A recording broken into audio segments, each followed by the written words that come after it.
Welcome back to another video of my series Road to 1550, where I see how long it takes for me to get to a 1550 powerlifting total.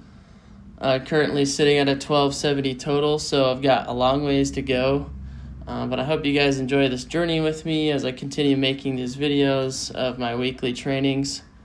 Today I want to talk a little bit about why I'm into powerlifting, kind of my history with strength training, how I came to be here. And if you're just getting into powerlifting, maybe I can offer a little bit of advice, because I'd consider myself approaching advanced in the sport, maybe still an intermediate level. But for those who are just getting into the sport, just know that it's not for everyone. It takes a lot of commitment and time and effort and planning, especially if you have other things in your life going on, which most people do. For most people, it's not just coming to the gym. You probably have work or school or, a social life, friends and family to worry about. So knowing how to coordinate your training around everything else in your life, it takes a lot of time out of your day. So just know that before you're getting into the sport. That's true for a lot of things, but it's not as simple as it's made out to be. And the more I learn about the sport, the more I learn how complicated it can be. So just take it with a grain of salt and just know that it takes a lot of effort. So my history with strength training, I've been training in the gym consistently for a long time now. In my first video, I said that, I've only been training for powerlifting specifically for around a year now, a little over a year. But I've been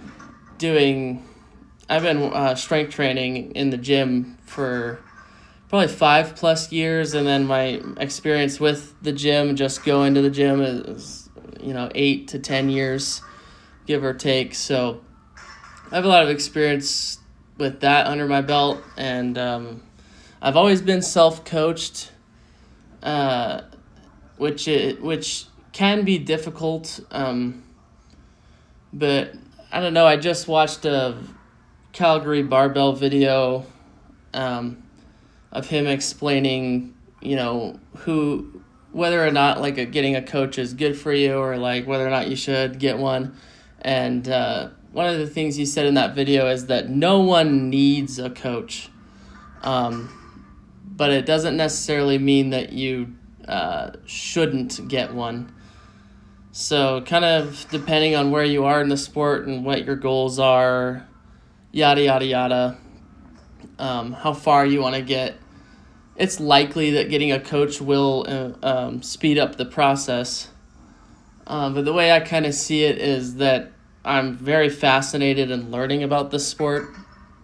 And I put a lot of effort and time into learning about it and how to train smart and properly. So as for whether or not I should get a coach right now, I don't see it as something that I need or that is a requirement of mine, but possibly down the road for sure. I could see myself hitting a roadblock, some sort of major plateau in my training to where I don't know, I'm not intelligent enough to know how to get past that plateau. Then I can definitely see myself getting to the point where maybe I want someone who knows what they're doing and can give me any advice on how to advance.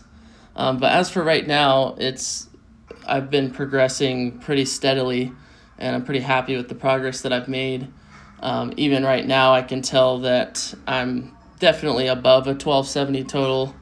I'm probably somewhere in the high 1300s, 1400s. Really hard to tell when you're not hitting anywhere close to your maxes, but with the amount of work that I'm putting in day to day, I can tell that it's getting easier to move heavier weights, and that's awesome.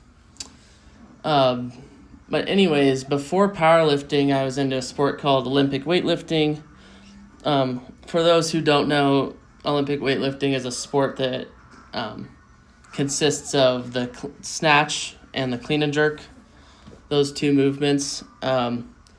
Similar to powerlifting in the sense that it is, it requires you to make a total of those lifts, and there's weight classes, and there's 3 judges that watch you and predict whether or not it was a good or bad lift. I never actually competed in that sport, but I did train for it for about 3 years. And the reason that I stopped doing it is because I did get really frustrated with it. There's a lot of things that you need to do to be a good weightlifter. And I was very passionate about that sport, and I had so much fun doing it, but I did hit a major brick wall where it was probably a good idea for me to get a coach. But the other problem was that, is that Olympic weightlifting is just not very popular in the U.S. It is in certain areas of the U.S., but it was just difficult for me to find competitions that were near me, and if there were competitions near me, it wasn't happening. They weren't happening as often as I'd like for them to. I mean, it was like once a year there was one that would be like 5 hours away from me. So my motivation just started decreasing for that sport, and I was getting injured quite a bit. Not really bad, but just constantly had like pain in my shoulder or hip or elbow, and then I'd have to backtrack in my training. And I just found that to be really frustrating. The sport just started to feel like a part-time job. And when you get to that point and you're not having fun with it anymore, then it's probably a good sign to just stop or take a break from it for a good while. So who knows, maybe I'll go back to it in the future.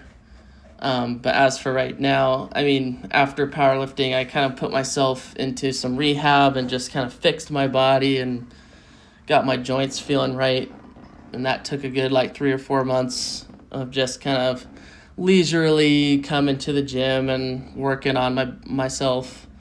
I decided, well, maybe I'll give powerlifting a shot, even though it had never piqued my interest that much.